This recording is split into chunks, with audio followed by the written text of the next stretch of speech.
Minsan habang si Jesus ay nagtuturo, may mga Pariseo at mga tagapagturo ng kautusan na nakaupo doon. Sila'y galing sa bawat bayan ng Galilea at Judea at sa Jerusalem.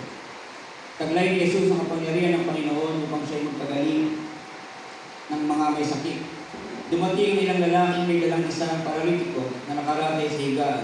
Sinikap nilang makapasok sa bahay upang mailagay ang may sakit sa harapan ni Jesus. Ngunit wala silang madaanan dahil sa dami ng tao.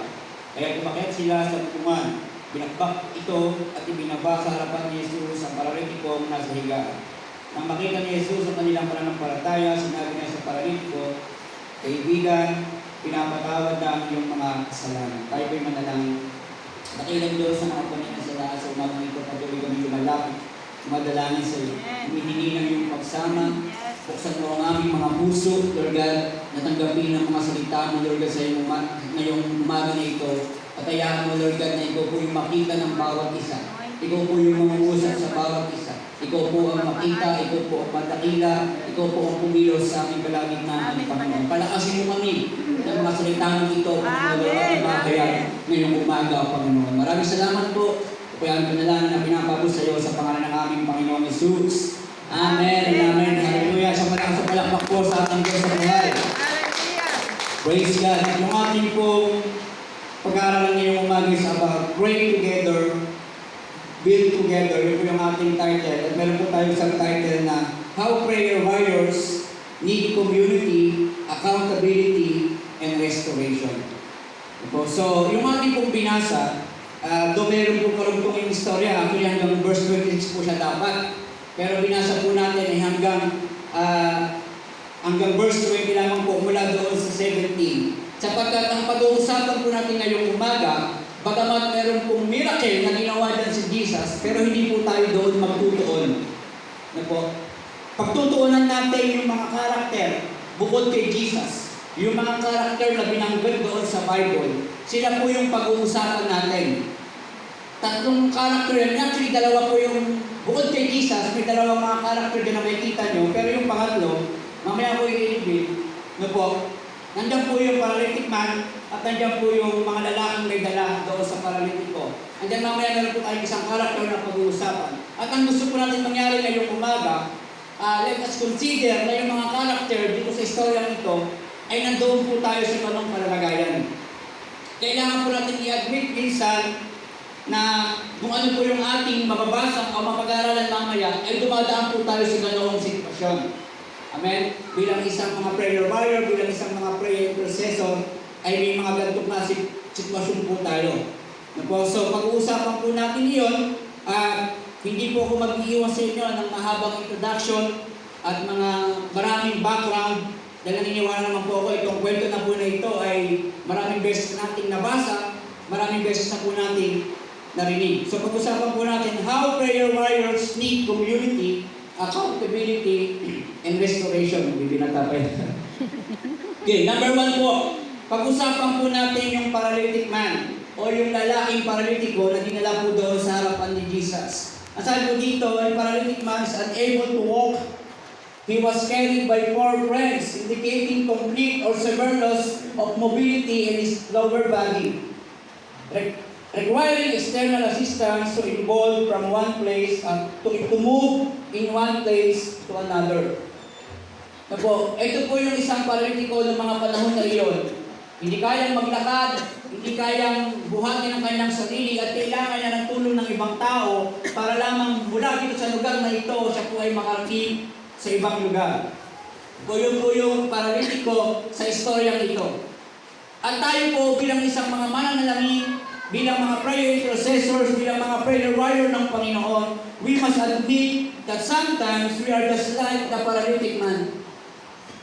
Dumating po sa punto ng ating buhay na kahit tayo po ay mananalangin, tayo po ay naglilingkod sa Panginoon, dumarating sa punto ng ating buhay na para bagang hindi natin kayang humakbang. Na para bagang sa sitwasyon na tayo po ay nahihirapan.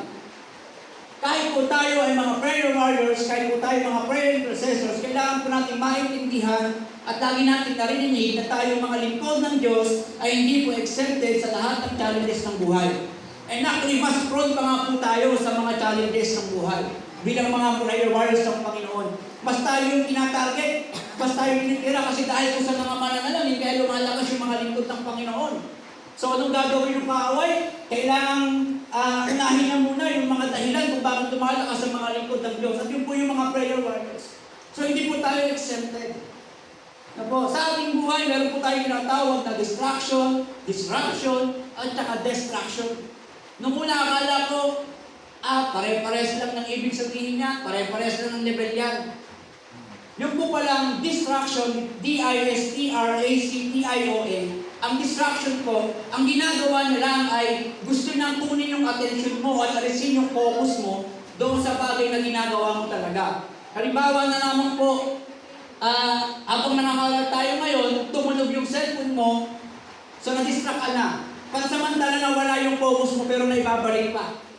Yun po yung distraction. Yung disruption naman po, ito po yung pagkakataon na talagang yung attention mo at yung focus mo ay inalis na doon sa bagay na ginagawa mo talaga. Kaya dumarating sa puntong instead na ito yung ginagawa mo, makikita mo na lang ang sarili mo na iba na pala ngayong ilalakaran. Iba na pala ngayong ginagawa. Yun po yung disruption. At yung destruction naman po, D-E-S-T-R-U-C-T-I-O-A, ito naman po talaga yung completely. Yung destruction yung talagang dumating, sinira talaga lahat, winasak talaga lahat, na para bagang isang bagyo na walang tinira. Yun po yung destruction. At aminin po natin sa hindi, yung tatlong level na ito ng mga challenges sa buhay ay nararanasan po natin. Dumarating po sa ating buhay yung mga tatlong klase ng sitwasyon. Nung tayo po ay naglingkod sa Panginoon, nung tayo po ay inutusan ng Diyos, wala po siyang pangako na hindi tayo haharap sa mga challenges. Actually, nung sinubo niya po yung kanyang mga alagad, di ba ang sabi niya, magkakaroon o matatanggap kayo ng mga persecution dahil sa akin. So hindi na pinangako na walang challenges. Pero isa lang pong bagay yung sigurado. Ano bang pong klase ng pagsubok o challenge sa ating buhay ang harapin natin, hindi po yung mananatili. Hello? Hindi po yung magtatagal, yun po yung sigurado. Yun po yung pangako ng Panginoon. Naalala po natin yung buhay ni Job. Nung pinag-aalala ko po siya, for me nilagay ng Lord sa aking puso, 2 level eh. Na po yung binigay sa kanyang, inalaw ng Lord na pagsubok sa kanya. Kasi una, ang sabi ni Yahweh kay Satan, gawin mo ng lahat ang gusto mong gawin kay Job, huwag mo lamang siyang sasaktan. So, ibig sabihin, bawal galawin si Job, bawal physical touch, bawal mong saktan niya na. Pero nung pangalawang pag-uusap po ni Yahweh at ni Satan, ang sabi ni Yahweh, gawin mo lahat ang gusto mong gawin kay Job, huwag mo lamang siyang papatayin. So, ibang level na po yun, maaaring pwede nang saktan. Huwag lang patayin, kaya nagkaroon po ng sakit sa balat, si Job. So, tayo po, iba-iba din po ng level, marahil yung ating hinaharap. Ano po? Ano po yung pinupunto sa atin ng mga ito patungkol po doon sa paralytic man? Sabi ko dito, we have to admit that we need someone to help us and to hold us accountable. Tulad po ng isang paralitiko, kailangan niya po ng kanyang mga kaibigan para lamang siya bitbitin patungo sa harapan ni Jesus. So tayo po bilang isang mga prayer warriors, pastor, tayo nga dapat yung nagpapalakas sa iba, tayo yung nananalangin para sa kanila. Pero kailangan po natin i-admit na kailangan pa rin natin ng tulong ng iba. Kailangan natin ng isang tao na magkakaroon ng accountability sa atin. Kailangan natin ng isang taong tatapik sa atin. Kailangan natin ng isang taong magsasalita sa atin. Hindi ko tayo ay mga prayer warriors ng Panginoon, hindi ko tayo ay lagi nagpapakita ng malakas sa harap ng ibang tao, ay hindi na natin kailangan ng iba. Nung last Tuesday, gawin-tuwa kami ni Pastor Ray sa owner. Ang sabi niya, nung siya ay bago sa saluhan, talagang hinanap na dito body ministry. Isa sa hinanap. Eh naku, ganun din po ako. Bagamat hindi ko pinusyumaki sa sarili, nag-requestan ako ng aking senior pastor. Hindi po ako nagdalawang isip na tumunik sa body ministry.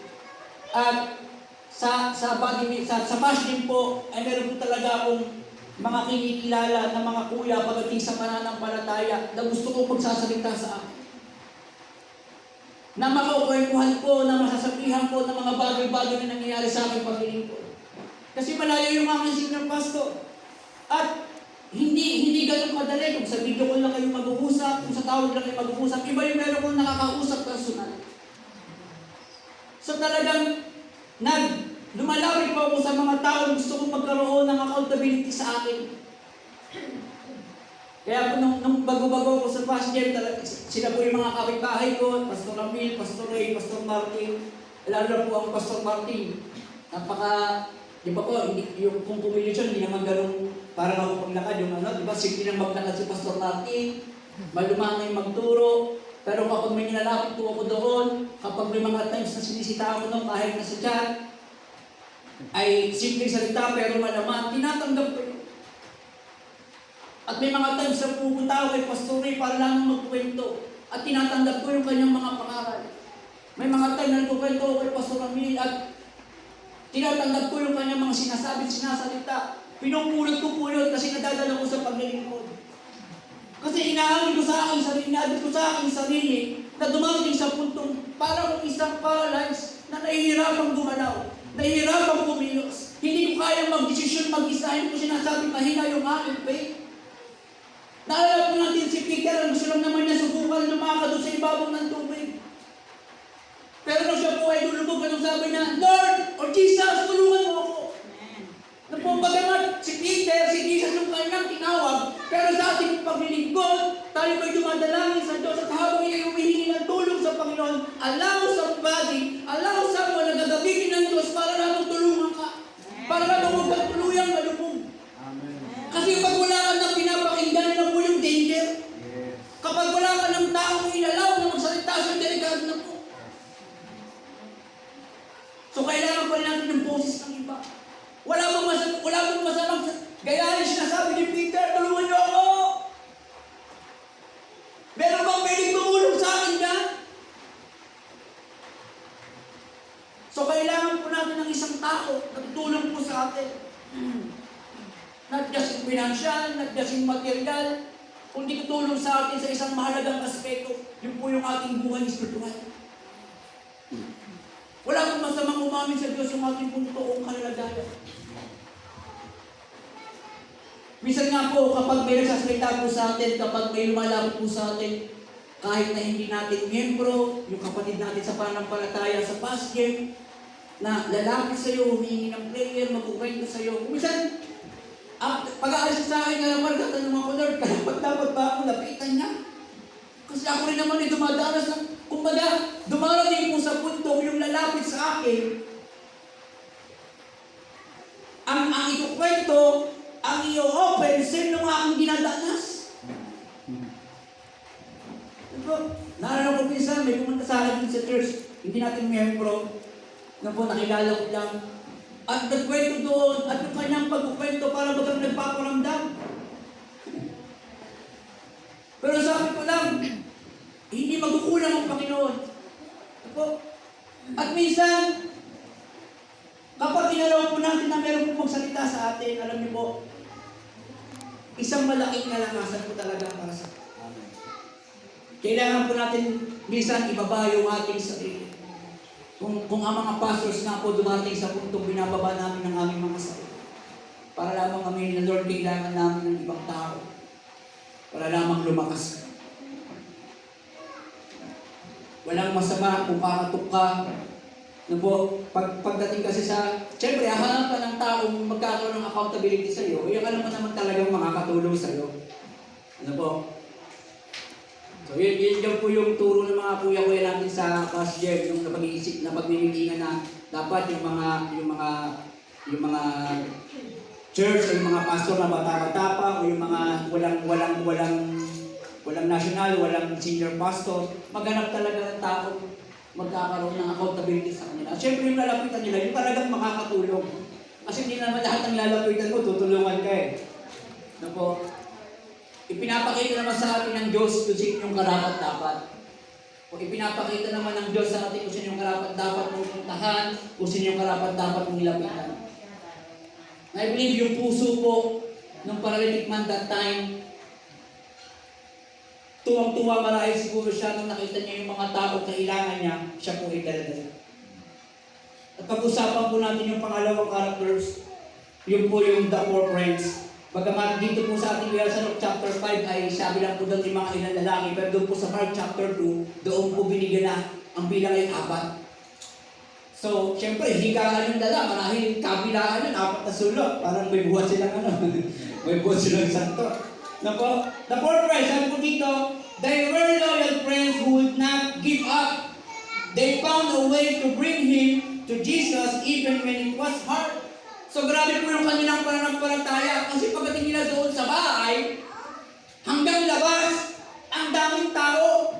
Kasi nagtuturo si Jesus. At that time, nasa kanya po yung kapangyarihan ng Holy Spirit para magpagaling ng meron po may mga sakit. Pero ang ginawa po ng 4, ang sabi ng Bible, hindi sila sumuko. Humanap sila ng daan para lamang madala si Jesus, at para lamang madala yung paralitiko sa harapan ni Jesus. At tayo po bilang isang mananalangin, galing tayo kanina sa paralytic man. Alam po natin, sabi natin kanina, bilang isang mananalangin ng Panginoon, bilang mga prayer warriors, nangihinangin tayo. Pero it doesn't mean na hindi na tayo kailangan mag-pray. Kahit meron tayong challenges, kailangan natin gampanan yung ating tungkulin sa harapan ng Diyos. Kahit na tayo ay nahihirapan, kahit na tayo para bagang binibigyan tayo ng dahilan para huwag tayo makarating sa prayer intercessors, kung tayo pumayag. Kailangan humanap tayo ng daan para makarating tayo doon sa araw at oras ng usapan. Tulad ng 4 na kaibigan, kahit na walang daan, sinira na yung bubok. Ano po?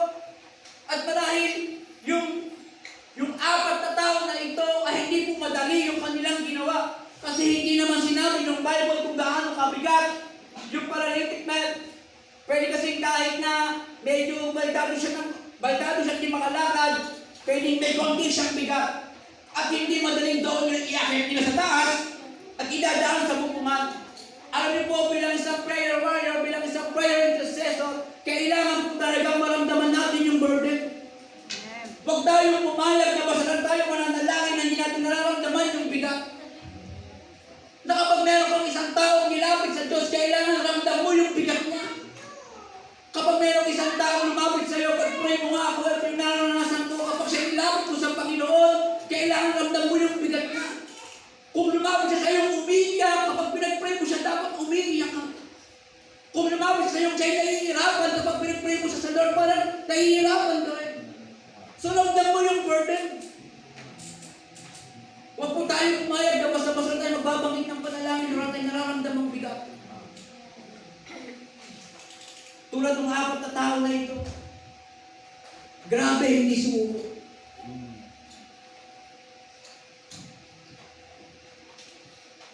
Itong 4, pwedeng nakakalakad sila, malakas sila, pero hindi ibig sabihin na wala silang kailangan kay Jesus. Tao sila eh. Meron silang personal needs. Marahil meron silang mga sariling prayer request. Marahil malakas man yung kanilang pangangatuang pisikal, pero baka may iba silang nararamdaman. Baka meron silang ibang kailangan. Pero ano po yung pinakita ng Bible? Inulan nila yung pangangailangan ng paralitiko, ng kanilang kaibigan. As a prayer intercessor, dumating po talaga tayo sa puntong para bagang yung ating sarili nasa dulo na lang. Kailangan natin unahin yung iba.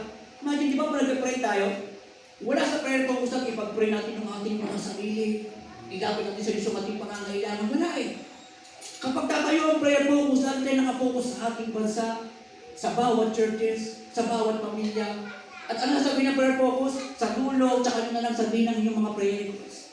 Sa dulo tayo. Hello? Amen. So, ganun pa na ang prayer requests. Kaya kung minsan, di ba, aminin natin, ang bigat sa dibdib, nakakaiyak, na iniiyak mo yung ibang tao, pero alam mo meron ka rin kailangang iiyak sa Diyos. I believe in the Spirit na kapag ganun po yung ating ginagawa sa harapan ng Diyos, hindi naman natutulog ang Panginoon. Tatas naman ng Diyos. Ano pa kung nagagawa ng Diyos, natuparin yung mga bagay na pinalangin mo para sa iba? Ano pa naniwala tayo na kaya ibigay ng Diyos yung para sa iyo? Gayahin po natin yung 4 na tao na ito na hindi pinakita at hindi sinabi ng Bible na sila ay nagreklamo. Pwede nilang sabihin, o, ano ba yan, tropa? Eh, maraming tao, balik na lang tayo next time. Na pwede kong gano'n eh. Natiis ko nga ng matagal na panahon na nahiga ka lang dyan eh. Balik na lang tayo, pwede kong gano'n eh.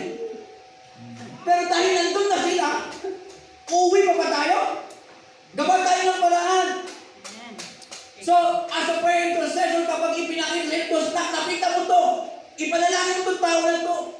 Huwag ka sabihin, Lord, next time na lang, hindi ako ready. Kapag merong ipinakita ang Diyos sa'yo, at sabihin na po, ipanalangin mo itong tao na ito, ipanalangin mo itong bagay na ito, do it. Kasi pagdating naman sa bahay, yun po ng ating pagkakataon minsan sa ating mga personal devotion, yun yung pagkakataon na pwede natin talagang idulog yung ating mga sarili. Pero kung magkakasama po tayo dito, talaga nakapokus tayo sa ibang bagay, sa ibang tao. Kasi tayo gagamitin ng Diyos para palakasin po ang iba. Amen. Abis lang po ako, panguli na po tayo.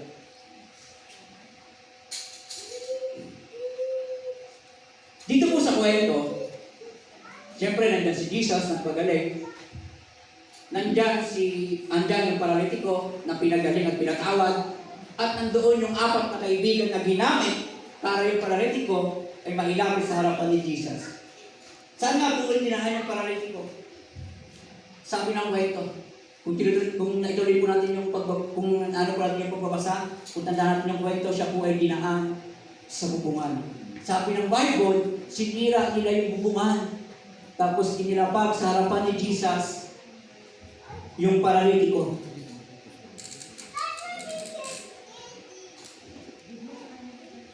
So, ibig sabihin, sira po yung bubong.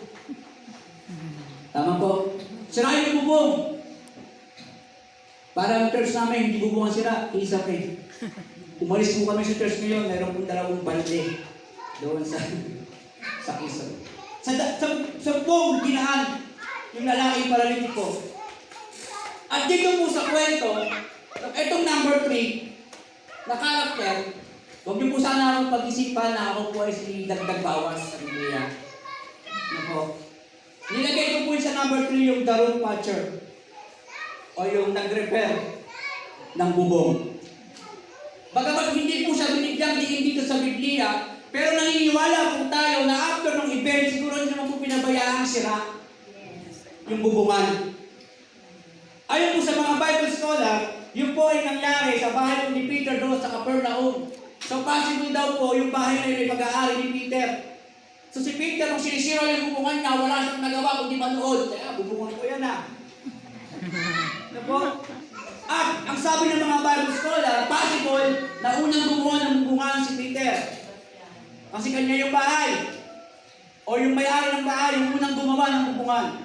Possible din daw po na gumawa yung 4 na kaibigan kasi sila yung sumira.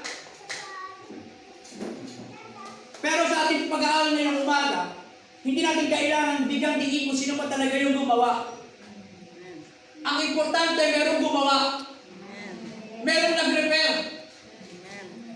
Mula doon sa paralitiko na sabi natin parang gano'n din tayo minsan hanggang sa kailangan natin maging katulad ng 4 na kaibigan. Ngayon naman po, as a prayer intercessor, tinutulad tayo sa isang Darun Patcher. Katulad ng isang tao muling gumawa ng bubungan ng bahay na sinira para lamang makadaan yung paralitiko itong 4 ng kaibigan. So bakit hindi po binanggit sa kwento? Kung importante, yung Luke chapter 5 po kasi, ito po ay nakafocus lamang doon sa miracle na ginawa ni Jesus. At kapag nag-observe po tayo ng mga gawain, revival, ano ba, yung mga anniversary, yung mga events, lahat ng Christian Church karoon ng mga malaking gawain, lahat po ng tao iimbitahan natin. Lahat ng tao dadalo doon sa loob ng church, sa isang event, ang kanilang focus lamang po ay kung ano yung gagawin ng Diyos. Hindi po sila nakafocus kung anong gagawin nila after. Para sa isang simpleng gawain na sinasabi ko sa church, o pagkatapos ng gawain, sino ba yung willing magligpit ng upuan? Sino kaya yung willing magwalis ulit ng church pagkatapos ng gawain? Wala lalo ako nagkapuspusan na. Pauwi, puspus kami. Pero hindi lumawag ng bangko para ligpitin. Hindi lumawag ng walis para maglinis ng church. At hindi yan tumapit ng isang tao sa loob ng church para palakasin yung tao nangihina. Pero bilang isang prayer intercessors, yun po yung ating trabaho. Maraming taong sumatan. Maraming taong nalulungkot. Maraming taong iniwang wasak. Maraming lingkod ng Diyos ang sumatan. Kaya ang tanong po,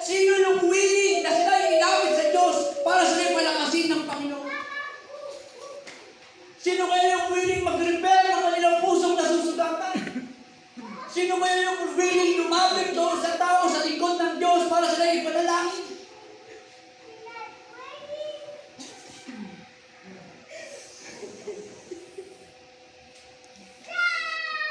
May mga pagkakataon po sa ating buhay na tayo po, tandaan ito mga kapatid, tayo po ay muling binuo ng Diyos para lamang gamitin ka para mabuo ulit ang iba. Yes. So as a prayer intercessor po, kahit mismo tayo nasasaktan, kahit mismo tayo nahihirapan, pero kapag tayo po ay nasa oras ng pananalangin, ito po yung pagkakataon para palakasin natin ang ibang trupo. Yes.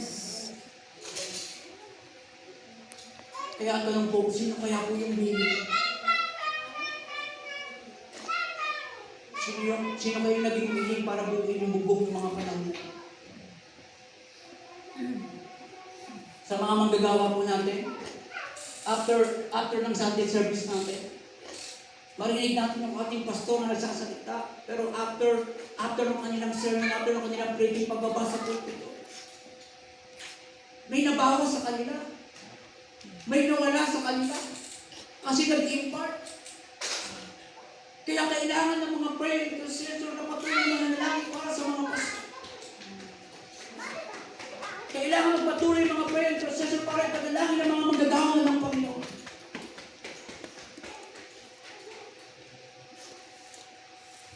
Hindi po nabigyan o hindi na-mention yung gumawa ng bubong. At madalas yun po tayo.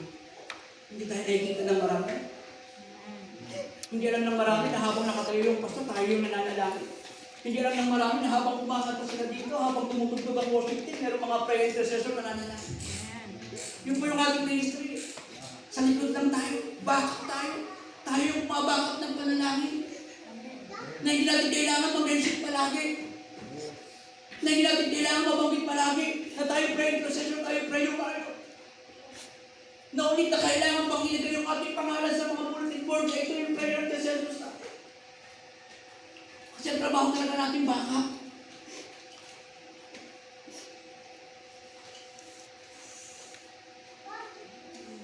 So kapalan tayo sapagkat nandito tayo ngayong umaga. Na believe in the Spirit. Yung nandito ngayong umaga, kayo po yung willing para mabuulit ng iba. Yes. To our conclusion, ibabalik ko po yung salitang unity. Anong kinalaman, Pastor? Sa pagtuturo ko ngayong umaga, sabi natin kanina sa ating title, Pray Together, Build Together. So, as a prayer intercessor, may mga pagkakataon kailangan mong tulungan ng katabi mo. Kailangan mong i-embrace yung katabi mo. At higit sa lahat, kailangan mong tulungan ng tao sa labas. Kailangan mong yakapin ng tao sa labas.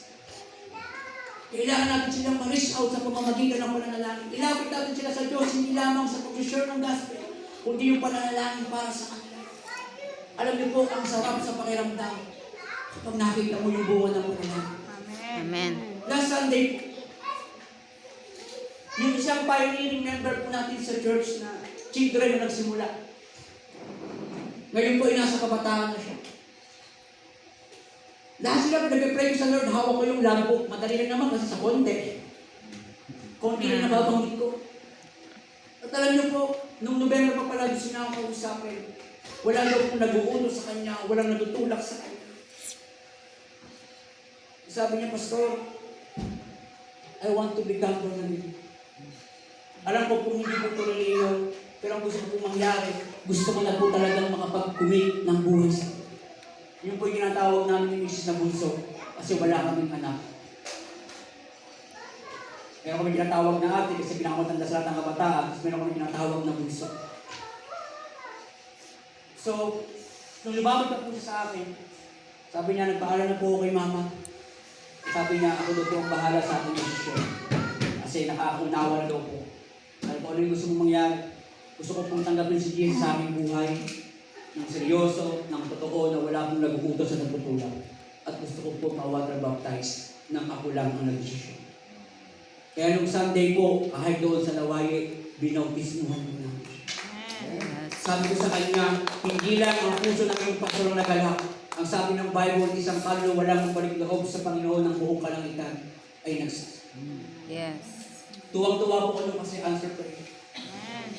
Kahit isa pa lang yon, at least sabi ko, may dahilan para magpatuloy. Amen. Alam niyo po, kapag tayo po nagpapatuloy sa pananalangin, kapag nakita mo yung katugunan, ang sarap magpatuloy. So kailangan natin yung unity mula doon sa umpisa sa number 1 natin. Na po, hanggang sa pagkakaisa, yung unity na tingnan po natin sa ating mga kapatid sa body ministry kung sino po yung kailangan ng tulong. Kung sino po yung kailangan ng topic.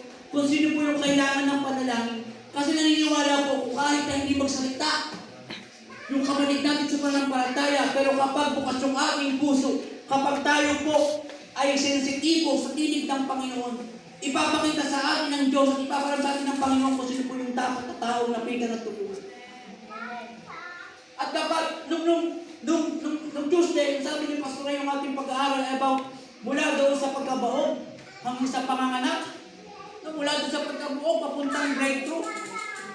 Alam niyo po, kapag intact talaga yung unity sa fasting, at kapag intact talaga tayo sa Espiritu sa pananalangin, ang dami pang gagawin ng Lord sa body ministry. Ang dami pang gagawin ng Lord sa body ministry.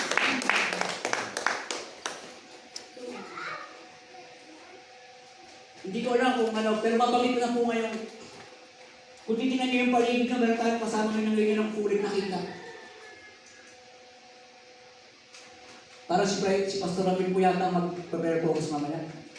Kasi wala po si Pastor Boy. Inuro ko na po. Wala po si Pastor Boy. Kung makuwento niya po sandali. Pero yan po ay bunga ng panalangin.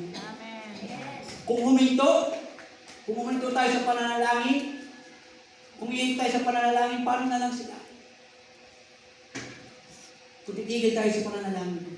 So pag sinabi kong unity, kung ano yung dapat na ipag-pray doon sa ating kapatid, pagkaisahan natin. At yung unity po, mas mapapakita kapag ibinaba mo ang iyong sarili at kaya mong lumapit sa kapwa mo lingkod ng Panginoon, sa kapwa mo mananalangin na kapatid ay ninyo. Kapatid na bukod sa Panginoon, kailangan mo. At naniniwala po kung sapat po ang biyaya ng Panginoon. Amen. Amen. Kung nagawa ng Panginoon na pagalangin ng paralitiko, ano pa't kaya ng Diyos at tugunin ang panalangin po ng bawat isa. Yes. Kung yung 4 na kaibigan ay nagawa po nilang gawin isakripisyo ang kanilang sariling pangangailangan, gawin po natin para sa iba. Dahil naniniwala po tayo na hindi po madamot ang Diyos. Nagtatrabaho tayo para sa Panginoon, hayaan mo ang Diyos ang magbayad sa iyo. Yes. Hello? Amen. Yung ilalagay natin sa Panginoon, pwede talagang wala tayong makuha sa kanila eh. Pero sa Panginoon, marami. Yes. Hello? Naniniwala po ako yung pinagaling po yung paralitiko, kagalingan yung kanya, pero yung reward doon sa 4. Pagdating sa langit, yung 4 may reward kasi sila po yung dahilan kung bakit nailapit kay Jesus yung paralitiko. So kapag tayo yung meron pinapanalangin ng tao at natugon ng misyon, kanya yung pagpapala, pero yung pabor, yung reward pagdating sa langit, yung corona sa inyo. Yes. Amen? Amen. Palakpakan po namin ang Panginoon ngayon. Naniniwala po tayo, mag-expect po tayo ng mas marami pang bagay mula sa Diyos. Na po, mas bibigyan dito po yung number 10 na tayo po ay the roof patcher. Tayo po yung nag-repair ng bubong. Tayo po yung gagamitin ng Diyos para maraming tao pa ang mabuo at para maraming tao pa ang mailapit sa Panginoon. Tayo po yung tumayo. Pwede po sumawin po lang tuloy ito kanina yung worship po na tingnan po lang. Hallelujah. Tumuho po tayo sa Espiritu ng pagsamba. Amen. Praise God. Oh, hallelujah, Jesus. Hallelujah. Oh, God.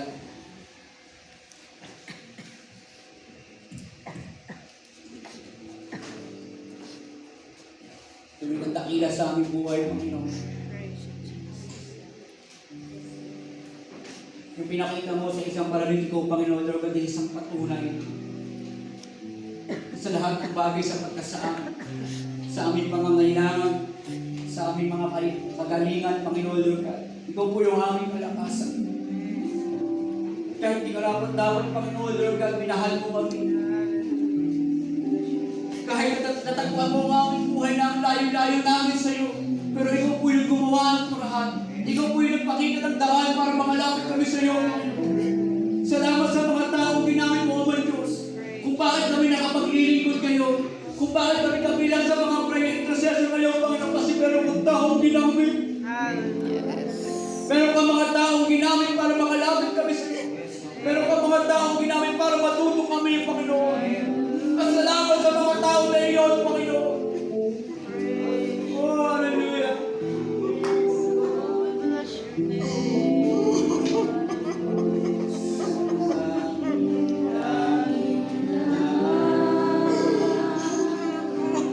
Pag-ibig mo sa'kin walang hanggan. Inibig mo ako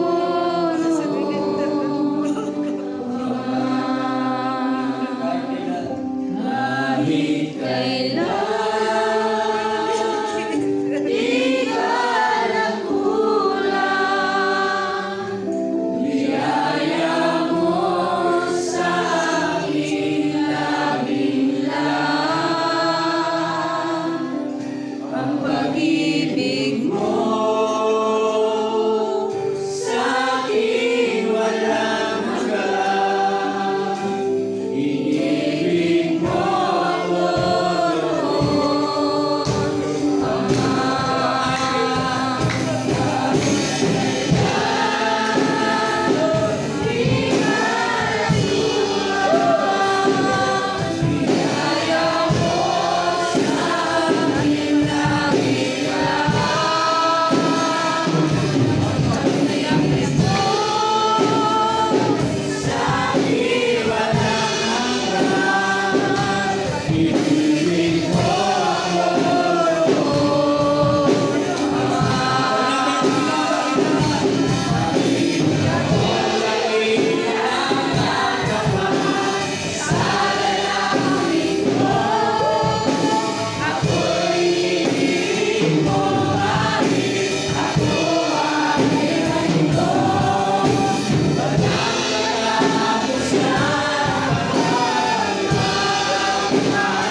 Bago po namin ipasa sa ating prayer focus, bago po tayo dumulog at manalangin sa Panginoon, iatin po natin yung ating mga sitwasyon ngayong umaga bago tayo lumapit sa Diyos.